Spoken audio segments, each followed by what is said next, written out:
capturing souls and controlling ghosts. The Ghostia path allows you to do that and so much more. But there are some things you need to know before you can try it out and become an agent of the underworld.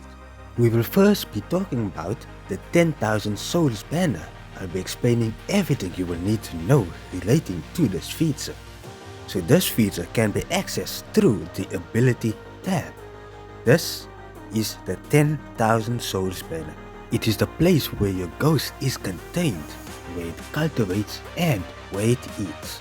Right here, the 5 most recently defeated players' names will be recorded in your 10,000 Souls banner, as you can see here. Not only that, it also records the number of players you've defeated from a certain cultivation stage. Here are all of the places that you need to defeat other players for it to be recorded within your 10,000 Souls banner. Also, you can give your ghost its very own name, so you can name it whatever you would like. Just don't break the game's rules, okay? No need for trouble, okay? But yeah, let's talk a bit more about the ghost itself, right? So the way that you summon a ghost, that is through a Ghostia relic that I call the Soul Banner. Now, it's gonna be confusing because we have 10,000 Souls Banner and we have Souls Banner, so now which is which? Well, the 10,000 Souls Banner is this thing right in front. The Soul Banner will be the Ghostia relic. And maybe throughout the video I'll refer to the 10,000 Souls banner as the Souls banner to make it easier on myself. But just know those are the differences. But yeah, the Soul banner is the Ghostia relic that you need to use. It is absolutely necessary for you to use it in order for you to summon your ghost. Without it, you will not have any ghost in battle, okay? Explaining the Soul banner now. So this Ghostia relic has a cooldown of 20 seconds and also with the cost of 15% of your total MP, you can summon your ghost. So now that is very important, and it also makes aware of the fact that Ghostia uses a lot of MP. Being a Ghostia, it will use a lot of MP. But let's continue reading. So the ghost will inherit 50% of your total HP, not your MP, of your total HP, 60% of your P attack and 60% of your M attack. So the ghost will basically be a weaker version of yourself in terms of stats. For every time that you activate the Soul banner when your ghost is summoned, something different will happen. You will gain the effect known as Link. Now when the user is damaged, the ghost will share 60% of the damage, where every 4 points of damage will consume 1 point of MP. So now something very important that this description mentions is something known as rage points. Now the ghost will gain rage points when casting abilities and relics, with the upper limit of your rage points being 100 points. And when the rage points reaches the upper limit, the ghost will enter a berserk state, and the HP inheritance ratio, basically that 15%, that 30% will increase to a 60%, and that P attack and M attack will be increased to 75%. And now that was the Soul banner explained. Now then, let us explain the cultivation of your ghost. Now for your ghost to progress in cultivation, you will need to feed it materials that you gain from farming in realms. And it needs to be materials of your exact cultivation stage for it to advance.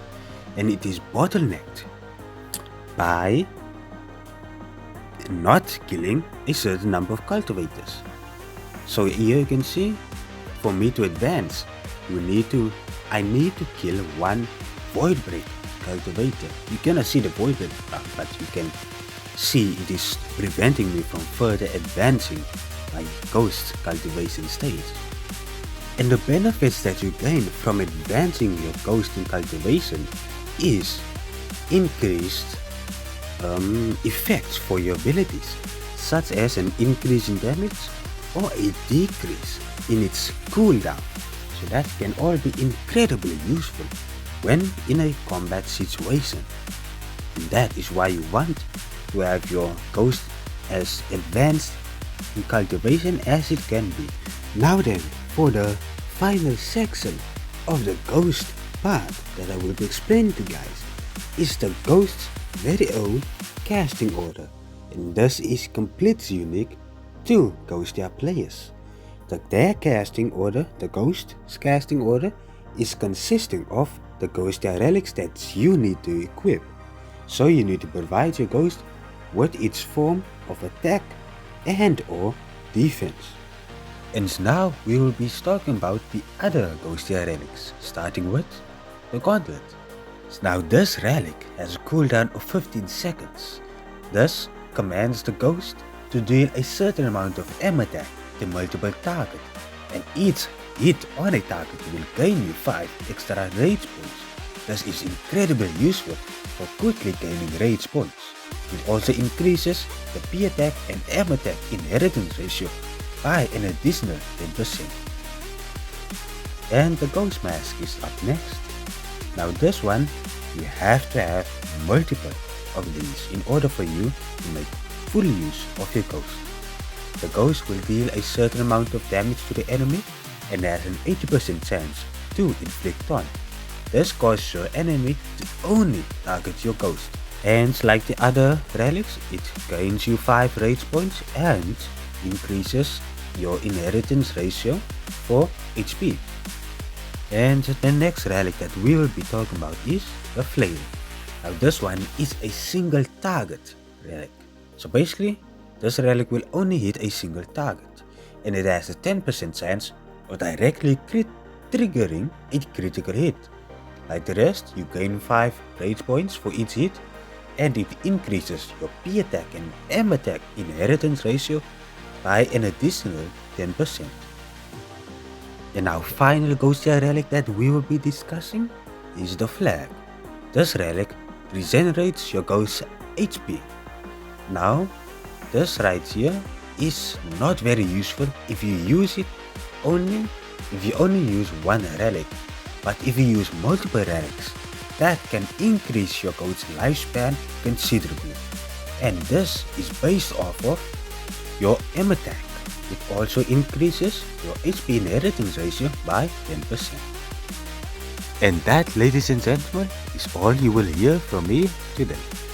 Have a wonderful day, and I hope to see you guys soon. Remember, hit that subscribe button if you want to see more from me, and to hit that like button if you enjoy.